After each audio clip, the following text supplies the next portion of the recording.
नमस्कार विद्यार्थी मित्रमैत्रिणींनो, आजच्या इयत्ता 9वीच्या विज्ञान एक विषयाच्या या ऑनलाईन तासिकेमध्ये मी आपल्या सर्वांचं स्वागत करतो. विद्यार्थी मित्रांनो, आतापर्यंत आपले 4 धडे विज्ञान एकचे पूर्ण झालेले आहेत आणि आज आपण 5व्या धड्याला सुरुवात करणार आहोत. 5व्या धड्याचं नाव आहे आम्ल, आम्लारी व क्षार. या पाठामध्ये आपल्याला जे मुद्दे पाहिजे त्यांचं नाव आहे अरेनियसचा आम्ल व आम्लारीचा सिद्धांत. त्यानंतर आम्ल व आम्लारी यांची संहती म्हणजे कॉन्सन्ट्रेशन ज्याला म्हणतो आपण इंग्रजीमध्ये. त्यानंतर द्रावणाचा सामू ज्याला पीएच व्हॅल्यू असं म्हटलं जातं, एखाद्या द्रावणाचा पीएच व्हॅल्यू. त्यानंतर आम्ल व आम्लारीचा सामू म्हणजेच आम्ल आणि आम्लारीचा पीएच व्हॅल्यू. आणि त्यानंतर आपण पाहणार आहोत क्षार म्हणजेच काय तर मीठ आणि त्याचे प्रकार. तर हे सर्व मुद्दे आपल्याला या धड्यामध्ये पाहिजे. पण सर्वात आधी आपण मागच्या वर्षी 8वीमध्ये जे काही शिकलेलो आहोत त्याच्याबद्दल थोडंसं आपण उजळणी करूया. विद्यार्थी मित्रांनो, इथं फळ्यावर मी काही खाद्यपदार्थांची नावं दिलेली आहेत. उदाहरणार्थ लिंबू, चिंच, खाण्याचा सोडा, ताक, व्हिनेगर, संत्रे, दूध, टोमॅटो, मिल्क ऑफ मॅग्नेशिया, पाणी, तुरटी. हे सर्व खाद्यपदार्थ यापैकी बहुतांश आपण त्यांची चव चाखलेली आहे. आणि चव चाखल्यानंतर आपल्या लक्षात येईल की यापैकी काही पदार्थ हे आंबट आहेत, काही तुरट आणि स्पर्श केला असता ते बुळबुळीत लागतात. तर आपण तुरट, आंबट, बुळबुळीत अशा प्रकारे, गोड, खारट अशा प्रकारे आपण त्याचं वर्गीकरण करू शकतो. परंतु वैज्ञानिक दृष्ट्या जर वर्गीकरण करायचं म्हटलं तर या पदार्थांचं 3 प्रकारे वर्गीकरण करता येतं: आम्ल, आम्लारी आणि क्षार.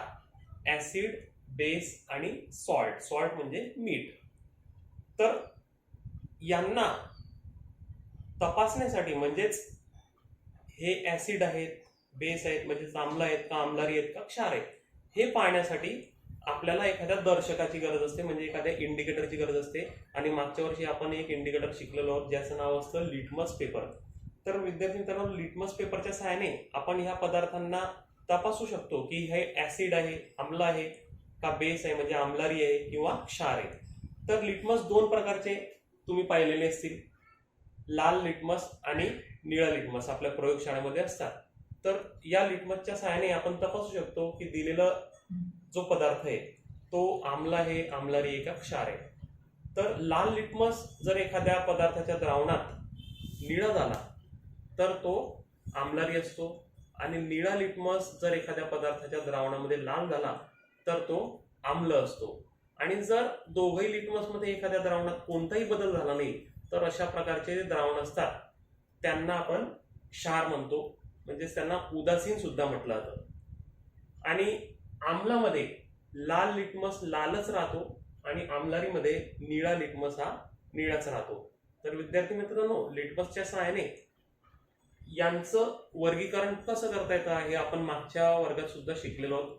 तुमच्या पुस्तकामध्ये एक तक्ता दिलेला आहे आणि त्या तक्त्यामध्ये संयुगांची नावं दिलेली आहे, रेणूसूत्र दिलेले त्यांचं, आणि त्यामध्ये आपल्याला ओळखायचंय त्यांच्यामध्ये असलेला आम्लारी धर्मीमूलक, आम्लधर्मीमूलक, आणि त्यावरून तो जो संयुग आहे त्याचा प्रकार तुम्हाला ओळखायचा. म्हणजे तो जो संयुग आहे तो आम्ल आहे, आम्लारी आहे का, उदासीन आहे, हे आपल्याला ओळखायचंय. चला तर मग आपण तो तक्ता पाहूया. विद्यार्थी मित्रांनो, तुमच्या पुस्तकामध्ये हा जो तक्ता दिलेला आहे यामध्ये पहिलं संयुग दिलेलं आहे हायड्रोक्लोरिक आम्ल, ज्याचं रेणूसूत्र आहे HCl. आणि यामध्ये आम्लारी धर्मीमूलक जो आहे तो H+ आहे आणि आम्ल धर्मीमूलक जो आहे तो Cl- आहे. आणि H+ हा या ठिकाणी असल्यामुळे हे जे संयुग आहे हे कोणत्या प्रकारचं संयुग आहे तर हे आम्ल संयुग आहे. त्यानंतर आणखी अशीच काही उदाहरणं दिलेली आहे: नायट्रिक आम्ल, हायड्रोजन ब्रोमाइड, सल्फ्युरिक आम्ल, बोरिक आम्ल. हे जे आम्ल आहेत यांच्या सर्वांमध्ये आम्लारी धर्मीमूलक जो आहे तो H+ आहे. आणि म्हणूनच H+ हा मूलक असल्यामुळे हे सर्व जे हे कोणत्या प्रकारचे संयुग आहेत हे आम्ल संयुग आहे, कारण त्यांना आम्ल धर्मी जे गुणधर्म आहेत हे कोणामुळे प्राप्त झालेले तर या H+ मुळे त्यांना आम्लधर्मी गुणधर्म प्राप्त झालेले. त्याच प्रकारे पुढचे जे संयुग आहेत, उदाहरणार्थ sodium hydroxide, potassium hydroxide calcium hydroxide, ammonium hydroxide यांच्यामध्ये जर आपण पाहिलं तर आम्लधर्मी मूलक जो आहे तो OH minus OH minus OH minus OH minus आहे. आणि ज्या संयुगामध्ये OH मायनस हा आम्लधर्मी मूलक असतो ते सर्व संयुग हे आम्लारी प्रकारात मोडतात आणि म्हणूनच हे दिलेले सर्व संयुग जे आहेत हे आम्लारी आहेत. नंतरचे जे संयुग आहेत सोडियम क्लोराईड, नंतर calcium nitrate, potassium sulphate, calcium chloride आणि शेवटचं आहे अमोनियम सल्फेट, यांच्यामध्ये H+ सुद्धा नाही किंवा OH+ सुद्धा नाही. म्हणजेच आपल्याला असं लक्षात येते की आम्लारी धर्मी मूलक हा H+ पेक्षा वेगळा आहे आणि आम्लधर्मी मूलक सुद्धा हा OH मायनस पेक्षा वेगळा आहे. आणि म्हणूनच अशा प्रकारची जी आयनिक संयुगे असतात त्यांना क्षार म्हटलं जातं आणि ते उदासीन असतात, म्हणजे ते आम्लही नसतात आणि आम्लारीही नसतात, त्यांना क्षार असं म्हटलं जातं. पुढचा मुद्दा आपल्याला पाहायचा आहे आयनिक संयुगे, एक पुनरावलोकन. विद्यार्थी मित्रांनो, आयनिक संयुगाच्या रेणूचे 2 घटक असतात. कोणतेही आयनिक संयुग जो असतो त्याच्या रेणूमध्ये 2 घटक असतात आणि ते म्हणजे कॅटायन, म्हणजेच त्याला धन आयन म्हणतो किंवा त्याला आम्लारी धर्मी मूलक सुद्धा म्हटलं जातं. आणि दुसरा जो घटक असतो तो त्याला ॲनायन असं म्हटलं जातं. तो ऋण आयन असतो, म्हणजे त्याच्यावरती ऋण प्रभार असतो किंवा त्याला आम्लधर्मी मूलक सुद्धा म्हटलं जातं. या आयनांवर विरुद्ध प्रभार असतात, एकावर धन असतो आणि एकावर ऋण असतो. आणि अशा प्रकारचे विरुद्ध विद्युत प्रभार असल्यामुळे त्यांच्यामध्ये आकर्षण बल असतं आणि यामुळेच या आकर्षण बलालाच, या बंधालाच आयनिक बंध असं म्हणतात. हे आपण मागच्या इयत्तेतच पाहिलेलं आहे. कॅटायनवरील एक धनप्रभार आणि ॲनायनवरील एक ऋणप्रभार यांच्यातील आकर्षण बल म्हणजेच एक आयनिक बंध होय. या ठिकाणी एक उदाहरण आपल्याला दिलेलं आहे. स्थितिक विद्युतचा अभ्यास करताना आपण पाहिले की निसर्गतः कोणत्याही वस्तूची जी प्रवृत्ती असते ती विद्युत प्रभारित स्थितीकडून उदासीन स्थितीकडे जाण्याची असते. असे असून सुद्धा विद्युतदृष्ट्या संतुलित म्हणजेच उदासीन अशा अणूपासून प्रभारित असे आयन कसे तयार होतात ते आपण पाहूया. अणूंच्या इलेक्ट्रॉन संरोपणावरून त्यांचे स्पष्टीकरण मिळते. त्यासाठी आपण सोडियम व क्लोरीनच्या अणूंपासून Na+ व Cl- हे आयन व त्यामुळे NaCl हे क्षार तयार होतात, हे या आकृतीमध्ये दाखवलेलं आहे. तुम्ही जर पाहिलं तर सोडियमचं जे इलेक्ट्रॉन संरोपण आहे ते 2, 8, 1 आहे, म्हणजे त्याच्या बाहेरच्या कक्षेमध्ये 1 इलेक्ट्रॉन आहे. आणि या सोडियमला उदासीन स्थितीमध्ये जाण्यासाठी हा 1 इलेक्ट्रॉन द्यायचा आहे. म्हणजेच काय होईल की त्याच्या बाहेरच्या कक्षेमध्ये 8 इलेक्ट्रॉन होतील आणि म्हणून या ठिकाणून हा 1 इलेक्ट्रॉन दिला जाणार आहे. आणि क्लोरीनचं संरूपण जर आपण पाहिलं तर 2, 8, 7 आहे. तर याला सुद्धा या शेवटच्या कक्षामध्ये 8 इलेक्ट्रॉन करायचे असतात. म्हणून हा काय करतो, 1 इलेक्ट्रॉन मिळवतो, घेतो आणि म्हणून या 7च्या ऐवजी या ठिकाणी 8 होतात आणि हा सुद्धा उदासीन होतो. म्हणजे क्लोरीन जो आहे तो इलेक्ट्रॉन घेतो आणि सोडियम जो आहे तो इलेक्ट्रॉन देतो. त्यामुळे सोडियमवरती धनप्रभार निर्माण होतो आणि क्लोरीनवर 1 इलेक्ट्रॉन वाढल्यामुळे ऋण प्रभार वाढतो आणि म्हणून क्लोरीन हा ऋण प्रभारित होतो. धन आणि ऋण यांच्यामध्ये आकर्षण बल असतं आणि म्हणून सोडियम आणि क्लोरीन हे एकमेकांकडे आकर्षित होतात. त्यांच्यामध्ये इलेक्ट्रॉनची देवाणघेवाण झाल्यामुळे त्या ठिकाणी आयोनिक बंध तयार होतो आणि सोडियम क्लोराईडचा या ठिकाणी रेणू तयार होतो. या ठिकाणी आयोनिक बंधाने युक्त हा सोडियम क्लोराईडचा रेणू या ठिकाणी दिसतोय.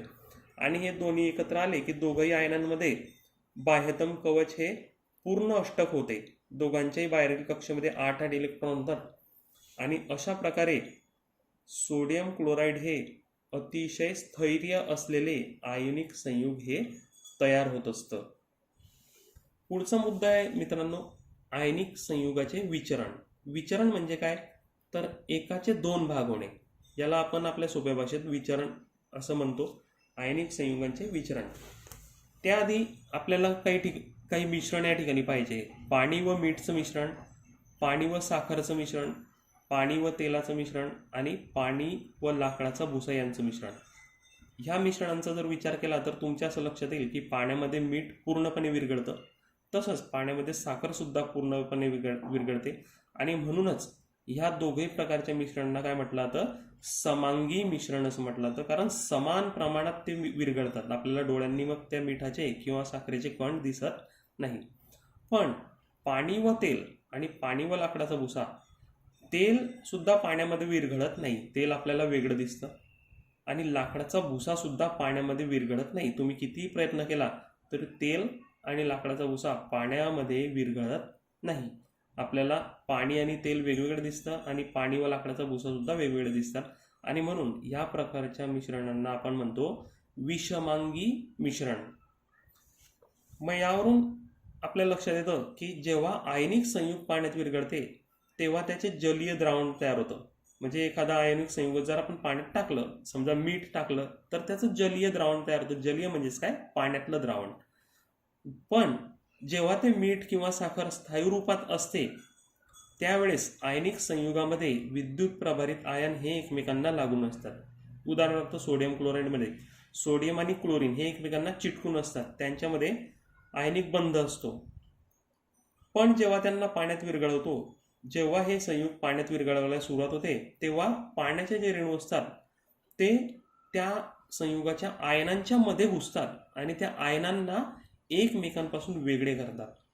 म्हणजेच जलीय द्रावण तयार होताना या आयनिक संयुगांचे विचरण होते. विचरण म्हणजेच त्या आयनिक संयुगांमध्ये ते बंध तुटतात आणि ते एकमेकांपासून वेगळे होतात. तर यासाठी आपण पुढच्या पानावर आकृती नंबर 5.2 पाहूया, त्यावरून आपल्या लक्षात येईल. विद्यार्थी मित्रांनो, या ठिकाणी तुम्ही जर पाहिलं तर द्रावणामध्ये विलग झालेल्या प्रत्येक आयनाला सर्व बाजूंनी पाण्याच्या रेणूंनी घेरलेले असते.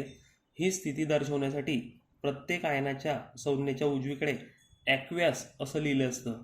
म्हणजे जेव्हा तो पदार्थ पाण्यामध्ये विरघळतो, म्हणजेच त्याचं पाण्यातलं द्रावण तयार होतं, त्यासाठी त्याच्या उजवीकडे, त्या संज्ञेच्या उजवीकडे ॲक्व्यास असं शॉर्टकटमध्ये AQ, म्हणजेच त्याला आपण जलीय म्हणजेच काय, पाण्यातील असं लिहिलं जातं. या ठिकाणी आकृती दिलेली, या आकृतीमध्ये या बीकरमध्ये पाणी घेतलेलं आहे आणि त्या पाण्यामध्ये सोडियम क्लोराईड टाकलं जात आहे. आता जेव्हा हे सोडियम क्लोराईड स्थायू रूपात असतं तेव्हा हे सोडियम आणि क्लोरीन एकमेकांना घट्ट चिटकून असतात आयनिक बंधाने. पाण्यामध्ये टाकल्यानंतर काय होईल की सोडियम क्लोराईड, सोडियम आणि क्लोरीनच्या मध्ये हे पाण्याचे रेणू घुसतील, ते त्यांना लुटून त्यांच्यामध्ये ते शिरतील. त्यामुळे काय होईल, सोडियम आणि क्लोरीन हे वेगवेगळे होतात आणि म्हणूनच जेव्हा मिठाचं द्रावण तयार होतं त्या द्रावणामध्ये क्लोरीन आणि सोडियम हे वेगवेगळे असतात या पाण्यामध्ये. म्हणजेच हे आपण अशा प्रकारे दाखवू शकतो, सोडियम क्लोराईड पाण्यामध्ये टाकल्यानंतर त्याचं विचरण होतं आणि सोडियम ॲक्व्यास म्हणजेच पाण्यातील सोडियम आणि क्लोरीन मायनस म्हणजे पाण्यातील क्लोरीन, अशा प्रकारे ते एकमेकांपासून वेगळे होतात आणि या वेगळे होण्याच्या क्रियेला विचरण असं म्हटलं जातं. आणि हे कशामुळे झालं तर पाण्याचे जे रेणू होते ते सोडियम आणि क्लोरीनच्या मध्ये घुसले आणि सोडियम आणि क्लोरीनला त्यांनी वेगवेगळं केलं, एकमेकांपासून वेगळं केलं. तर यालाच मिठाचे जलीय द्रावणातील विचरण असं म्हटलं जातं.